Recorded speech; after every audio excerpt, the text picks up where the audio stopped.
ചേട്ടാ നമസ്കാരം. നമസ്കാരം. ചേട്ടാ, നമ്മുടെ രാജ്യത്തെ സംബന്ധിച്ചിടത്തോളം ശുഭോദ്ധാർഹമായ ഒരു വാർത്ത പുറത്തു വരുന്നുണ്ട്. India is undergoing A historic solar energy boom, boasting over 100 gigawatts of installed solar capacity and becoming the world's third largest solar market എന്നുള്ള വാർത്തയാണ് പുറത്തു വരുന്നത്. Driven by vast mega projects like the 30 gigawatt Khavda Park in Gujarat and residential initiatives like the PM Surya Ghar scheme, it's on the track to be the first solar economy to industrialize using solar power. ചൈനയോട് കിടപിടിക്കുന്ന രീതിയിൽ അല്ലെങ്കിൽ അമേരിക്കയോട് കിടപിടിക്കുന്ന രീതിയിൽ നമ്മുടെ solar power വർദ്ധിച്ചിരിക്കുന്നു എന്നുള്ളതാണ് ഇന്നത്തെ ഏറ്റവും വലിയ report എന്ന് പറയുന്നത്. അപ്പൊ ഇത് കേൾക്കുമ്പോൾ നമ്മുടെ നാട്ടുകാർക്കും അല്ലെങ്കിൽ നമ്മുടെ പ്രേക്ഷകർക്കും ചിലപ്പോ അതിലിപ്പോ എന്താണ് വലിയ ഒരു വിഷയം ഇരിക്കുന്നത് എന്ന് ചിലപ്പോ നമുക്ക് തോന്നിയേക്കാം. പക്ഷെ ഒരു രാജ്യത്തെ അടിസ്ഥാനമായിട്ട് ആ രാജ്യത്തിന്റെ ശക്തി നിർണ്ണയിക്കുന്നത് ആ രാജ്യത്ത് എത്രത്തോളം ഊർജ സംഭരണമുണ്ട് എന്നുള്ളത് കൊണ്ടാണ്. അതുകൊണ്ടാണ് നമ്മൾ എണ്ണയ്ക്ക് വേണ്ടി ലോകം ഇപ്പോൾ യുദ്ധം ചെയ്യുന്നതും എണ്ണ വന്നില്ലെങ്കിൽ നമ്മൾ വലിയ പ്രതിസന്ധിയിലായി പോകുന്നതും എണ്ണയ്ക്ക് പകരമായിട്ട് നമ്മൾ മൂണിലെ സൗത്ത് പോളിൽ ചെന്ന് സോഫ്റ്റ് ലാൻഡ് ചെയ്യാനായിട്ട് ശ്രമിക്കുന്നതും അവിടെ ഹീലിയം ഐസോട്ടോപ്പ് എന്ന് പറയുന്ന വേറൊരു ധാതുവുണ്ട്. ആ ധാതു ഇന്ത്യയിലേക്ക് എത്തിച്ചു കഴിഞ്ഞാൽ അതാണ് അടുത്ത എണ്ണ എന്ന് പറയുന്നത്. അത് കൊണ്ടുവരുന്ന രാജ്യം എന്ന് പറയുന്നത് അടുത്ത സൂപ്പർ പവറായി മാറും. അതുകൊണ്ടാണ് നമ്മൾ അങ്ങനെയൊക്കെയുള്ള ഇനിഷ്യേറ്റീവുകൾ പല കാര്യങ്ങളും എടുത്ത് പല ഭാഗങ്ങൾ, ഇപ്പൊ അന്റാർട്ടിക്കയിലായിരുന്നാലും ഇന്ത്യ റഷ്യയുടെ കൈപിടിച്ചുകൊണ്ട് ഐസ് ബ്രേക്കർ ഷിപ്പുകൾ ഇറക്കി അവിടെ എണ്ണ പര്യവേഷണം നടത്തുന്നു. നമ്മുടെ രാജ്യത്ത് ഇപ്പോ ഏകദേശം 2.5 ലക്ഷം ഹെക്ടറിൽ നമ്മൾ എണ്ണ പര്യവേഷണം നടത്താനുള്ള വലിയ അനുമതി കൊടുക്കുന്നു. അപ്പോ നമുക്ക് എനർജി എന്ന് പറയുന്നത് വലിയൊരു ഇമ്പോർട്ടന്റ് ഫാക്ടറാണ്. ഇപ്പോൾ കൽക്കരി എന്ന് പറയുന്ന സാധനത്തിൽ നിന്നൊക്കെയാണ് നമ്മൾ ഒരു സമയത്ത് കൂടുതലായിട്ടും എനർജി ഉത്പാദിപ്പിച്ചുകൊണ്ടിരുന്നത്. അത് കഴിഞ്ഞ് ന്യൂക്ലിയർ പ്ലാന്റുകൾ വന്നു.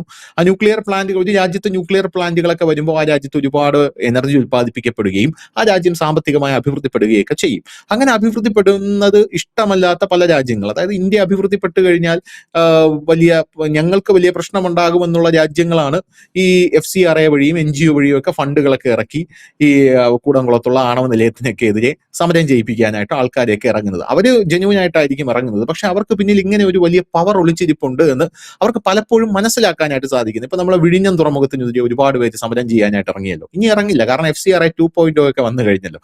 അപ്പോൾ ആ ഒരു സാഹചര്യത്തിൽ സോളാർ എനർജി എന്ന് പറയുന്നതും it's A kind of energy, ഇതുപോലുള്ള ഒരു എനർജിയാണ്. ന്യൂക്ലിയർ പവർ പോലെ, നമ്മുടെ കൽക്കരി പോലെ, ഓയിൽ പോലെ സോളാർ എന്ന് പറയുന്നത് കഴിഞ്ഞ ദിവസം ബിജു ചേട്ടൻ ഒരു ചർച്ചയിൽ പറയുന്നത് ഞാൻ കേട്ടു. നമ്മുടെ രാജ്യത്ത് നമ്മൾ പകുതി രക്ഷപ്പെടണമെങ്കിൽ ഈ ചരക്ക് വാഹനങ്ങളെല്ലാം തന്നെ ഇലക്ട്രിക് ആക്കി മാറ്റിയാൽ മതി. ഈ ഇലക്ട്രിക് ആക്കി മാറ്റുന്ന ഒരു സാഹചര്യം ഉണ്ടാകുമ്പോൾ ഇപ്പൊ എല്ലാ വീടുകളും, ഇപ്പൊ ഇതിൽ തന്നെ പറയുന്നത് പ്രധാനമന്ത്രി സൂര്യ ഘർ സ്കീം, പുരപ്പുറത്തെ സോളാർ എന്ന് പറഞ്ഞ് ഇവിടെ കളിയാക്കിയ സാധനമുണ്ട്. ഇപ്പൊ എല്ലാവരുടെ പുരപ്പുറത്തും ഇപ്പൊ ഈ സോളാർ ഉണ്ട് എന്നുള്ളതാണ്. ആ സോളാർ ഉണ്ട് എന്നുള്ളത് മാത്രമല്ല, നമ്മുടെ KSEB അതിനെ ഏറ്റെടുത്തിരിക്കുകയാണ്. KSEB അതിനകത്ത് നിന്ന് ലാഭം ഉണ്ടാക്കുന്നുണ്ട് എന്നുള്ളതാണ്. ഇത് കൊണ്ടുവന്ന് വെക്കുമ്പോൾ KSEBയുടെ ഗ്രിഡിലോട്ടാണ് ഈ സാധനം പോകുന്നത്. എന്റെ 2-3 ബന്ധുക്കൾ ഇത് വെച്ചിട്ടുണ്ട്. അപ്പോഴാണ് ഞാൻ ഇതിനെപ്പറ്റി വിശദമായിട്ട് മനസ്സിലാക്കുന്നത്. ഞാൻ എന്റെ ഒരു തെറ്റിദ്ധാരണ എന്ന് പറഞ്ഞാൽ ഇത് വെച്ച് കഴിഞ്ഞാൽ കറണ്ട് പോവില്ല എന്നുള്ളതായിരുന്നു. ഞാൻ അവരോട് ചോദിച്ചു, കറണ്ട് പോകും? പിന്നെ കറണ്ട് പോകും. അപ്പൊ ഞാൻ പറഞ്ഞു, കറണ്ട് പോകുമല്ലേ? അപ്പോൾ ഇത് നേരെ വന്ന് താഴെ നമ്മളെ സോളാർ ഉത്പാദിപ്പിച്ച് ഇത് നമ്മൾ KSEBക്കാണ് കൊടുക്കുന്നത്. ഈ KSEB അത് സമ്പൂർണ്ണമായിട്ട് എടുത്തിട്ട് നമുക്ക് ഒരു ചെറിയ 250-300 രൂപ ഒരു ബില്ലിട്ട് തരും. അപ്പൊ ഞാൻ ചോദിച്ചു, ഇപ്പൊ നമ്മളിവിടെ ഇത് ശേഖരിക്കാൻ പറ്റില്ല. നമ്മളിവിടെ ശേഖരിക്കണമെങ്കിൽ ലക്ഷക്കണക്കിന് രൂപയുടെ ബാറ്ററി നമ്മൾ മേടിച്ചു വെക്കണം. പിന്നെ ഈ ബാറ്ററി മാറ്റണം. അത് വലിയ പണിയുള്ള ഒരു സാധനമാണ്. അതുകൊണ്ട് KSEB, ഈ പുരപ്പുറത്തെ സോളാർ എന്ന് പറഞ്ഞ് കളിയാക്കിയ ആ ഒരു സർക്കാരിന്റെ KSEB തന്നെ ഇത് മൊത്തത്തിൽ ഏറ്റെടുത്ത് അവർ വലിയ ലാഭം ഇതിൽ നിന്ന് ഉണ്ടാക്കുന്നുണ്ട്. അങ്ങനെ സോളാറിന്റെ കാര്യത്തിൽ നമ്മളൊരു വലിയ ഒരു വിപ്ലവം അണ്ടർഗ്രൗണ്ടിലൂടെ തീർത്തുകൊണ്ടിരിക്കുകയാണ്. ഇത് ചൈനയും അമേരിക്കയും പോലും ഞെട്ടിച്ചിരിക്കുകയാണ് എന്നുള്ളതാണ്. ചേട്ടാ, ഇതിന്റെ കൂടുതൽ വിശദാംശങ്ങൾ എന്താണ്? എനിക്ക് അറിയേണ്ടത് ഇതിന്റെ ഭാവി എന്താകും എന്നുള്ളതാണ്. നമ്മുടെ രാജ്യത്തെ ഇത് ഏത് രീതിയിലായിരിക്കും ഇത് സ്വാധീനിക്കാൻ പോവുക എന്നുള്ളതാണ്. ധനുഷ് തുടക്കത്തിൽ തന്നെ സൂചിപ്പിച്ച്, ഇതിനകത്ത് എന്ത് വാർത്ത എന്ന് പലരും ചിന്തിക്കും. സോളാർ എന്ത് വാർത്ത? പക്ഷെ ഇത് വലിയ വാർത്തയാണ്. കാരണം ഒരു രാജ്യത്തിന്റെ നിലനിൽപ്പ് എന്ന് പറഞ്ഞു കഴിഞ്ഞാൽ അവിടുത്തെ ഊർജം തന്നെയാണ് ഒന്ന്. രണ്ടാമത്തേത്, നമ്മുടെ രാജ്യത്തെ സംബന്ധിച്ച് പറയണം, നമ്മൾ ഊർജം, നമ്മുടെ ആവശ്യങ്ങൾക്ക് വേണ്ടിയുള്ള ഊർജം ബഹുഭൂരിപക്ഷവും ഇറക്കുമതി ചെയ്യുന്ന രാജ്യമാണ്. ഒന്നാമത്തേത്, നമ്മുടെ വ്യവസായ ഇൻഡസ്ട്രിയൽ ഏരിയയ്ക്ക് വേണ്ടിയിട്ടുള്ള നമ്മൾ ഊർജം കണ്ടെത്തുന്നത് നമ്മുടെ കോൾ നിലങ്ങളിൽ നിന്നാണ്. കൽക്കരിയിൽ നിന്നിട്ട് ഉള്ള ആണവ നിലയങ്ങൾ, അതിൽ നിന്നൊക്കെയാണല്ലോ വൈദ്യുതിയാണ് നമ്മൾ നമ്മുടെ ഈ ഇൻഡസ്ട്രിയൽ കറണ്ടിന് വേണ്ടിയിട്ട് നമ്മൾ കൂടുതലായി യൂസ് ചെയ്യുന്നത്. 70% ഇൻഡസ്ട്രിയൽ യൂസിന് ചെയ്യുന്നതിന്റെ 70% വൈദ്യുതി നമ്മൾ കൽക്കരിയിൽ നിന്നാണ് ഉപയോഗിക്കുന്നത്. അത് ഇൻഡസ്ട്രിയൽ മാത്രമുള്ള കാര്യമാണ്. ബാക്കിയുള്ള 30% നമ്മൾ ഡീസലിലോ ഇല്ലെങ്കിൽ അനുബന്ധമായിട്ടുള്ള ഇന്ധനങ്ങളിലാണ് ഉപയോഗിക്കുന്നത്. ഇനി വാഹനങ്ങളിലേക്ക് വരികയാണെങ്കിൽ ഏതാണ്ടൊക്കെ 100% നമ്മൾ ക്രൂഡ് തന്നെയാണ് നമ്മൾ ആശ്രയിക്കുന്നത്. പെട്രോൾ ആയാലും ഡീസൽ ആയാലും മറ്റു ആശ്രയിക്കുന്നത്. ഇതാണ് നമ്മുടെ ഊർജ്ജ പ്രതിസന്ധി. അതായത് നമ്മുടെ ഗാർഹിക ആവശ്യത്തിനുള്ള വൈദ്യുതിയും ഒപ്പം നമ്മുടെ ഇൻഡസ്ട്രിയൽ ആവശ്യത്തിനുള്ള വൈദ്യുതിയും എല്ലാം തന്നെ നമ്മൾ ഈ കൽക്കരികളിൽ നിന്ന് ഉൽപ്പാദിപ്പിക്കുന്ന രീതിയാണ്. കാരണം ഇത് തുടരുക എന്നുള്ളത് വലിയ റിസ്ക് ആണ്. കാരണം ഇപ്പോൾ തന്നെ നമ്മൾ 6 തൊട്ട് 9 രാജ്യങ്ങളിൽ നിന്ന് വരെ ഇത് ഇറക്കുമതി ചെയ്യുന്നുണ്ട്. ഏറ്റവും കൂടുതൽ നമ്മൾ ഇറക്കുമതി ചെയ്യുന്നത് ഇന്തോനേഷ്യയിൽ നിന്നാണ്. ഇന്തോനേഷ്യയിൽ നമ്മൾ 104.7 ദശലക്ഷം ടൺ കൽക്കരിയാണ് പ്രതിവർഷം ഇറക്കുന്നത്. ഓസ്ട്രേലിയയിൽ നിന്ന് 33 ദശലക്ഷം ടണ്ണ്, ദക്ഷിണാഫ്രിക്കയിൽ നിന്ന് 31.1 ദശലക്ഷം ടണ്ണ്, റഷ്യയിൽ നിന്ന് 21.7 ദശലക്ഷം ടണ്ണ്. റഷ്യയിൽ നിന്ന് ഇപ്പോൾ നമ്മൾ കുറച്ചുകൂടെ കൂടുതൽ ഇറക്കാനായിട്ട് തീരുമാനമായിട്ടുണ്ട്. അമേരിക്കയിൽ നിന്ന് നമ്മൾ 20.1 ദശലക്ഷം ടണ്ണ് നമ്മൾ ഇറക്കുമതി ചെയ്യുന്നുണ്ട്. ഒപ്പം തന്നെ Mozambique, Singapore, UAE, Colombia, Switzerland തുടങ്ങിയ രാജ്യങ്ങളിലൊക്കെ നമ്മൾ ഇറക്കുമതി ചെയ്യുന്നു. ഇത് ഇറക്കുമതി ചെയ്യുമ്പോൾ പ്രതിവർഷം നമുക്ക് ചെലവാകുന്നത് $35 ബില്യൺ ആണ്. ഏകദേശം 3500 കോടി രൂപയ്ക്ക് മുകളിൽ വരും എന്നാണ് ഏകദേശ കണക്കാണ്. അത് കറക്റ്റ് എനിക്ക് അറിയില്ല. ആ ബില്യൺ കണക്ക് കൂട്ടുമ്പോൾ ഏകദേശം ഇത്രയും വരും. അത്രയും രൂപ നമുക്ക് പ്രതിവർഷം ചെലവഴിക്കുന്നുണ്ട്. അതായത് നമ്മുടെ ഊർജ്ജ ആവശ്യങ്ങൾക്ക് 80% നമ്മൾ ഈ ക്രൂഡ് ഇറക്കുമതി ചെയ്യുകയാണ് ചെയ്യുന്നത്. 80%. അതായത് നമ്മൾക്ക് ശരാശരി നമ്മുടെ ക്രൂഡ് ഓയിലും ഈ കൽക്കരിയും മാത്രം, നമ്മുടെ ഊർജ്ജ ആവശ്യത്തിനുള്ള കൽക്കരിയും ക്രൂഡ് ഓയിലും മാത്രം നമ്മൾ ശരാശരി ഇറക്കുമതി ചെയ്യുന്നത്, അതായത് $137 ബില്യൺ നമ്മൾ പ്രതിവർഷം ക്രൂഡ് ഓയിൽ ഇറക്കുമതിക്ക് വേണ്ടി ചെലവഴിക്കുന്നു. $35 ബില്യൺ നമ്മൾ കൽക്കരിക്ക് വേണ്ടി ചെലവഴിക്കുന്നു. ഇത് രണ്ടും കൂടെ കൂട്ടുമ്പോൾ $172 ബില്യൺ ആണ് പ്രതിവർഷം നമ്മൾ ഈ രണ്ട് കാര്യത്തിന് വേണ്ടി. ഇതിനകത്ത് ഏറ്റക്കുറച്ചിലുണ്ടാകാം. കാരണം ഈ ക്രൂഡ് ഓയിലിന്റെ കാര്യം പറഞ്ഞ കണക്ക് തന്നെയാണ് കൽക്കരിയുടേതും. വില കുറയുകയും കൂടുകയും ചെയ്യുമ്പോൾ അതായത് ഏകദേശം ഒരു 161 ബില്യൺ ടു 172 ബില്യൺ നമ്മൾ പ്രതിവർഷം മുടക്കുന്നുണ്ട്. അതായത് ഇന്ത്യൻ റുപ്പീസിലേക്ക് ഏകദേശം കണക്ക് കൂട്ടിക്കഴിഞ്ഞാൽ 14 ദശലക്ഷം കോടി രൂപയാണ് നമ്മൾ ഈ രണ്ട് കാര്യത്തിന് വേണ്ടിയിട്ട് വിദേശത്ത് നിന്ന് വാങ്ങാനായി ഉപയോഗിക്കുന്ന പണം. പക്ഷേ 2024-25 നമ്മൾക്ക് ഇതിനകത്ത് കുറവ് വന്നിട്ടുണ്ട്. അതായത് സോളാർ പദ്ധതി നമ്മുടെ രാജ്യത്ത് വളരെ വിപുലീകരിച്ച് തുടങ്ങുകയും വലിയ രീതിയിൽ മുന്നേറുകയും ചെയ്തതിന്റെ ഫലമായി നമ്മൾ കഴിഞ്ഞ വർഷം, അതായത് 2024-25 സാമ്പത്തിക വർഷം നമ്മൾ ഇറക്കിയതിൽ നിന്ന്, അതായത് കൽക്കരി ഇറക്കുമതിയിൽ നമുക്ക് 7.9% നമ്മൾ കുറവ് വന്നിട്ടുണ്ട്. അത്രയും കുറച്ചാണ് നമ്മൾ ഇറക്കിയിരിക്കുന്നത്. അതുകൊണ്ട് നമുക്ക് ലാഭം എത്ര രൂപ കിട്ടിയെന്ന് വെച്ചാൽ $7.9 ബില്യൺ ആണ് നമുക്ക് ലാഭം കിട്ടിയത്. 9.3 ബില്യൺ എന്ന് പറഞ്ഞാൽ ഒരു നിസ്സാര തുകയല്ല. നമ്മുടെ രാജ്യത്തെ സംബന്ധിച്ച് വലിയ തുക തന്നെയാണ്. അത്രയും ബില്യൺ തുക നമുക്ക് ലാഭം കിട്ടിയിട്ടുണ്ട്. അതായത് 2024-25 എനിക്ക് തോന്നുന്നു 2025-26 വരുമ്പോൾ ഇത് പിന്നെയും കുറയാനുള്ള സാധ്യത, ഇറക്കുമതി കുറയാനുള്ള സാധ്യതയുണ്ട്. അങ്ങനെയെങ്കിൽ നമുക്ക് കുറച്ച് ബില്യൺ കൂടെ ലാഭിക്കാനുള്ള സാധ്യത. ഒരുപക്ഷെ ഈ 7.93 എന്നുള്ളത് ചിലപ്പോൾ 10 എത്തി നിൽക്കുമായിരിക്കും. 10 ബില്യൺ എന്ന് പറയുമ്പോൾ ഈ 172 നിന്ന് 10 ബില്യൺ കുറയുകയാണ്. ടോട്ടൽ നമ്മൾ എണ്ണയിൽ നിന്നും കൽക്കരിയും ഇറക്കുമതി ചെയ്യാൻ നമ്മൾ ചെലവാക്കുന്ന $172 ബില്യൺ നിന്ന് $10 ബില്യൺ കുറയുമ്പോഴേക്കും 162 ബില്യൺ എത്തും. കൽക്കരിയുടെ വില വ്യത്യാസം അനുസരിച്ച് മാറും. ഫിക്സ് അല്ല റേറ്റ്. ഈ ക്രൂഡ് ഓയിൽ പോലെ തന്നെ മാറിക്കൊണ്ടിരിക്കും. അത് വ്യത്യാസം വരും, വലിയ വ്യത്യാസമാണ്. ഇതിനകത്ത് നമുക്ക് ലോകത്ത് പല രാജ്യങ്ങളും, മുന്നേറ്റമുണ്ടായ പല രാജ്യങ്ങളും നമുക്ക് നോക്കാം. ഒന്ന് അമേരിക്ക, 2 ചൈന. ഇവരെങ്ങനെയാണ് വളരെ വേഗം മുന്നേറാൻ കഴിഞ്ഞത്? അമേരിക്ക എന്ന് പറയുന്നത് സ്വന്തമായി ക്രൂഡ് ഓയിൽ ഉൽപാദനം ഉള്ളൊരു രാജ്യം കൂടിയാണ്. പക്ഷെ ഇന്ന് അവിടെ 45% മാത്രമാണ് ക്രൂഡ് ഓയിൽ ഉൽപ്പന്നങ്ങൾ, അതായത് പെട്രോൾ ആയാലും ഡീസൽ ആയാലും അവിടെ ഉപയോഗിക്കുന്നുള്ളൂ.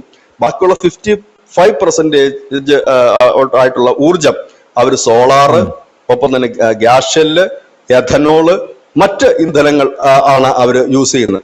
ചൈന എങ്ങനെയാണ് ഒരു കുതിപ്പ് നടത്തിയത്? ചൈനയിൽ ഏറ്റവും കൂടുതലുള്ള, അതായത് ഒരു കഴിഞ്ഞ തവണത്തെ കണക്ക് ചൈനയിലെ കഴിഞ്ഞ വർഷം അവിടെ വിറ്റ വാഹനങ്ങൾ 55% വാഹനങ്ങളും ഇലക്ട്രിക്കലായിരുന്നു. ഇന്ത്യയില് ആ സമയത്തേക്ക് 30 എത്തിയിട്ടില്ല. ഇന്ത്യയിൽ നമ്മുടെ ഇലക്ട്രിക്കൽ വാഹന വിപണി ഏതാണ്ട് ഒരു 20 അടുക്കുന്നതേ ഉള്ളൂ. പക്ഷെ ചൈനയിൽ അത് 55% എത്തിയിരിക്കുന്നു. ചൈന ഇലക്ട്രിക്കലിലേക്ക്, സോളാറിലേക്ക് മാറുകയും ഇലക്ട്രിക്കൽ പവർ യൂസ് ചെയ്യുകയും ചെയ്തതോടുകൂടി തന്നെ വലിയൊരു ബൂമിങ് അവർക്കുണ്ടായി. കാരണം ഇതെന്ന് വെച്ചാൽ നമ്മളുടെ പണം നമ്മൾ ഡോളറൈസേഷനിലേക്ക് പോവുകയും നമ്മുടെ മൂല്യം കുറയുകയും നമ്മൾ ഇതിനു വേണ്ടി ഭാരിച്ചൊരു തുക ചെലവഴിക്കുകയും ചെയ്യുന്നുണ്ട്. കാരണം ഇതിന്റെ ഒരു ഫലം ആരാണ് അനുഭവിക്കുന്നത്? ജനം തന്നെയാണ്. കാരണം നമ്മുടെ രാജ്യം ആ തുക പുറത്തേക്ക് മുടക്കുമ്പോൾ, ഒരു 100 രൂപ പുറത്തേക്ക് മുടക്കി ക്രൂഡ് ഓയിൽ മേടിക്കുമ്പോൾ അതിന്റെ വീതിച്ചു കൊടുക്കേണ്ടത് ജനത്തിന് തന്നെയാണല്ലോ. ആ ക്രൂഡ് ഓയിൽ ശുദ്ധീകരിച്ച് പെട്രോളും ഡീസലും ആക്കുമ്പോഴത്തേനും വീതിച്ചു കൊടുക്കേണ്ട ജനം. അപ്പൊ ജനം. പക്ഷെ ഈ സോളാറിലേക്ക് നമ്മൾ മാറുമ്പോഴേക്കും വലിയ രീതിയിൽ തന്നെ നമുക്കത് ലാഭമുണ്ട്. പക്ഷെ ഇപ്പോൾ നമുക്ക് അതിന്റെ ഒരു പോരായ്മ ഉണ്ടെന്ന് വെച്ചാൽ നമുക്ക് പവർ ഗ്രിഡുകളുടെ അഭാവമുണ്ട്. അത് KSEB കുറച്ച് ദിവസങ്ങൾക്ക് മുമ്പ് അവർ പറഞ്ഞിരുന്നു. പവർ ഗ്രിഡുകൾ വലിയ അഭാവമുണ്ട്. അതുകൊണ്ട് എന്ത് പറ്റുന്ന വെച്ചാൽ വളരെ കൂടുതൽ നമ്മൾ ഉൽപ്പാദിപ്പിച്ചാലും അത് സേവ് ചെയ്ത് വെക്കാനുള്ള ഒരു സംവിധാനം നമുക്ക് ഇല്ല എന്നുള്ളതാണ് ഒരു പ്രധാനപ്പെട്ട ഒരു കാര്യം.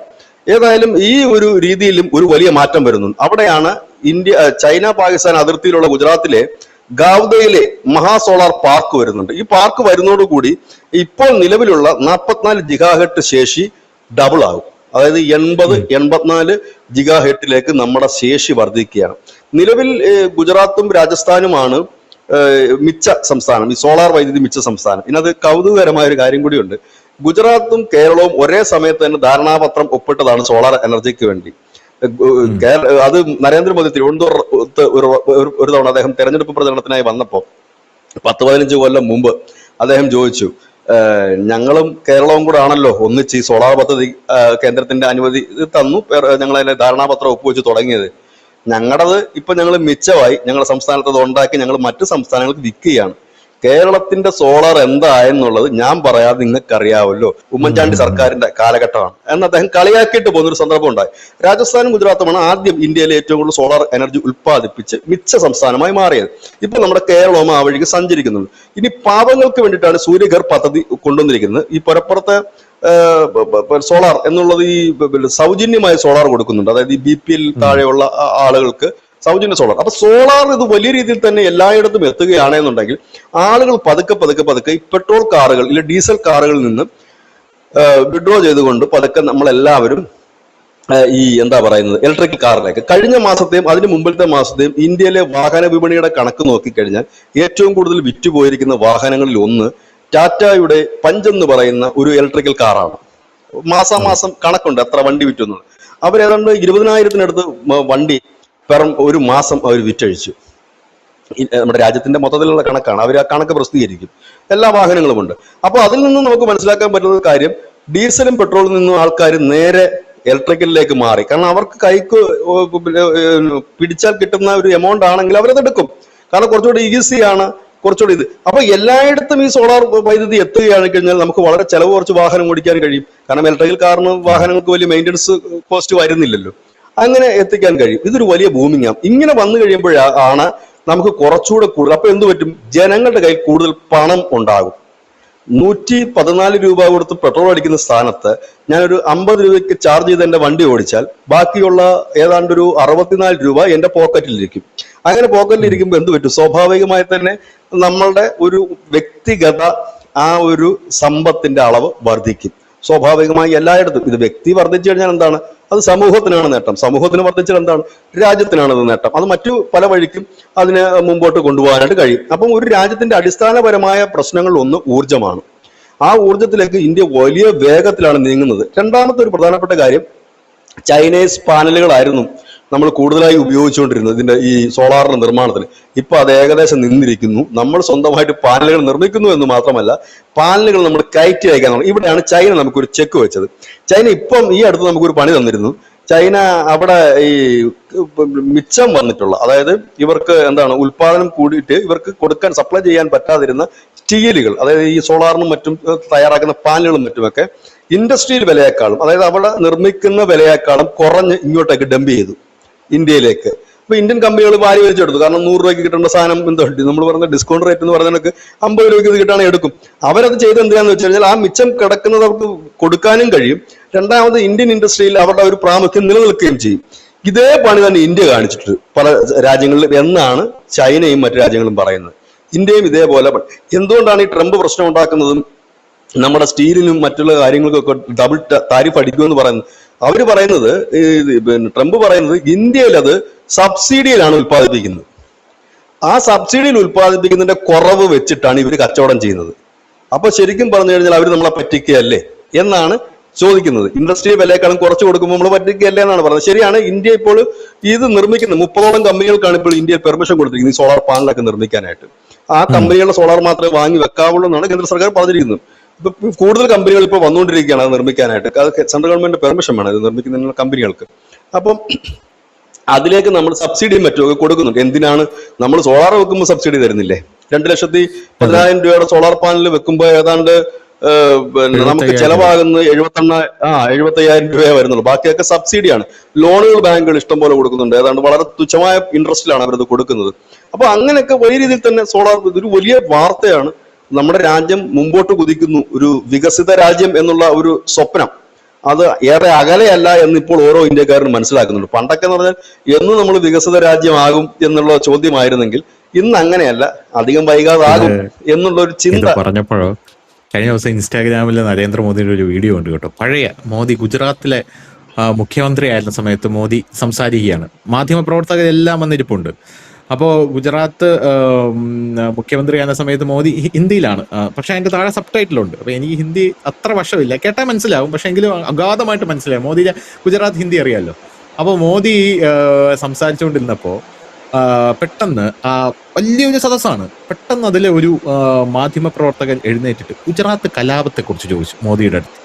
പെട്ടെന്ന് മോദി ചിരിച്ചുകൊണ്ടൊരു കാര്യം പറഞ്ഞു. ബിജെപി ഈ സോളാറിന്റെ വാർത്ത ഒരു വലിയ വാർത്തയാണെന്ന് പറഞ്ഞതുകൊണ്ടും ഇത് നമ്മുടെ ജനങ്ങൾക്ക് ഒരു മടുപ്പുണ്ടാക്കുന്ന ഒരു സാധനമാണ്, മനസ്സിലായില്ലേ? കാരണം എന്ന് പറഞ്ഞാൽ ഇന്ത്യ വികസിക്കുന്നു, ഇതൊക്കെ എന്തോ വാർത്ത എന്ന് അവർ തോന്നുന്ന ആ സംഭവം മോദി അന്ന് പറഞ്ഞു. അപ്പൊ മോദി പറഞ്ഞൊരു കാര്യം, അഭി ദേഖോ എന്ന് മോദി പറഞ്ഞു. ഇപ്പൊ നോക്കൂ, ഞാൻ ഇത്രയും നേരം ഗുജറാത്തിന്റെ വികസനത്തെക്കുറിച്ചും നമ്മുടെ രാജ്യം കുതിക്കുന്നതിനെ കുറിച്ചും അവിടെ ഞാൻ ചെയ്ത വികസന പ്രവർത്തനങ്ങളെ കുറിച്ചും വളരെ നിർണായകമായിട്ടുള്ള കാര്യങ്ങൾ പറഞ്ഞു. ഒരു മാധ്യമ പ്രവർത്തകൻ പോലും അനങ്ങിയില്ല. ഇപ്പൊ ഒരാൾ ഗുജറാത്ത് കലാപത്തിന്റെ ഒരു ചോദ്യം ചോദിച്ചപ്പോ പെട്ടെന്ന് എല്ലാ മാധ്യമ പ്രവർത്തകനും അവരുടെ നോട്ട്സ് എടുക്കുന്നു, എഴുതാനായിട്ട് പോകുന്നു. ഞാൻ ഇത്രയും നേരം പറഞ്ഞപ്പോൾ അവർക്ക് എഴുതണ്ടായിരുന്നു, വികസനത്തെ കുറിച്ചാണ് പറഞ്ഞത്, അതൊന്നും ആർക്ക് ശ്രദ്ധിക്കണ്ട. പക്ഷെ ഗുജറാത്ത് കലാപത്തിനെ കുറിച്ച് പറഞ്ഞപ്പോൾ അവരവരുടെ നോട്ട്സ് എടുക്കുന്നു, പേന എടുക്കുന്നു, മറ്റേ വോയിസ് റെക്കോർഡർ എടുക്കുന്നു, ക്യാമറ ഓൺ ചെയ്യുന്നു. ഇതാണ് നമ്മുടെ നാട്ടിലെ മാധ്യമ പ്രവർത്തനത്തിന്റെ ഒരു ന്യൂനത എന്ന് അദ്ദേഹം പറഞ്ഞു വെക്കുന്നുണ്ട്. മാധ്യമപ്രവർത്തകല്ല, ഒരു ഭാഗം ജനങ്ങളും അങ്ങനെ. ഇപ്പൊ ഈ നമ്മുടെ സൂപ്പർ എക്സ്പ്രസ് ഹൈവേകൾ വരുന്നു. അപ്പൊ ഇതൊക്കെ എന്ത് അമേരിക്കയിലെ അല്ലേ? എടാ, നിന്റെ അച്ഛനും അപ്പൂപ്പനൊക്കെ വെളിക്കിറങ്ങാനിരുന്ന സ്ഥലത്താണ് ഈ സൂപ്പർ എക്സ്പ്രസ് ഹൈവേ വരുന്നത്. അന്ന് ഇവർ സ്വപ്നം കണ്ടിട്ടുണ്ടോ ഈ സാധനം? റെയിൽവേ ട്രാക്കുകളിൽ നമ്മൾ മലമൂത്ര വിസർജനം ചെയ്തിരുന്ന ഒരു കാലമുണ്ട്. അതിൽ ഡെവലപ്മെന്റ് വരുമ്പോൾ നമ്മൾ സന്തോഷിക്കുകയാണ് വേണ്ടത്, നമ്മുടെ രാജ്യം പുരോഗമിച്ചല്ലോ എന്നുള്ളത്. അങ്ങനല്ല പറയുന്നത്. ഉടനെ തന്നെ നമ്മൾ ന്യൂയോർക്ക് സിറ്റിയുമായിട്ടാണ് അതിനെ താരതമ്യം ചെയ്യുന്നത്. അമേരിക്കയിൽ ഇത് വന്നിട്ട് ഇനി അതേ രീതിയിൽ നമ്മളിവിടെ റോഡ് വെച്ചാൽ പറയും ചന്ദ്രനിൽ ഇത് കണക്ക് ഒരു റോഡ് വന്നെന്ന് കേട്ടിട്ടുണ്ട്, എന്തായാലും അത്രയൊന്നും ഇത് വന്നിട്ടില്ലെന്ന് പറയും. അതാണ് നമ്മുടെ ഒരു അങ്ങനെ ഒരു പ്രത്യേക മനസ്ഥിതി. അതിപ്പം ഈ നമ്മുടെ രാജ്യത്തിന്റെ കാര്യത്തിൽ മാത്രമല്ല, നമ്മുടെ അയൽവക്കത്തുള്ളവരുടെ രക്ഷപ്പെട്ടാലും ഇതൊക്കെ തന്നെയാണ് ഇവർ പറയുന്നത്. അവനെന്തോ കള്ളപ്പണോ എന്തോ ഇടപാടുണ്ട്, അതുകൊണ്ടാണ് കണ്ടില്ല. അറബിയെ പറ്റിച്ചത്. അവൻ രാവകൽ അവിടെ കിടന്ന് കഷ്ടപ്പെട്ട് പൈസ ഉണ്ടാക്കുന്നതായിരിക്കും. ഇവിടെ വരുമ്പോ ഇതാണ് പറയുന്നത്. പിന്നെ അവനത് നിഷേധിക്കാൻ പോകാറില്ല. പറ്റിച്ചെങ്കിൽ പറ്റിച്ച് പോട്ടെ.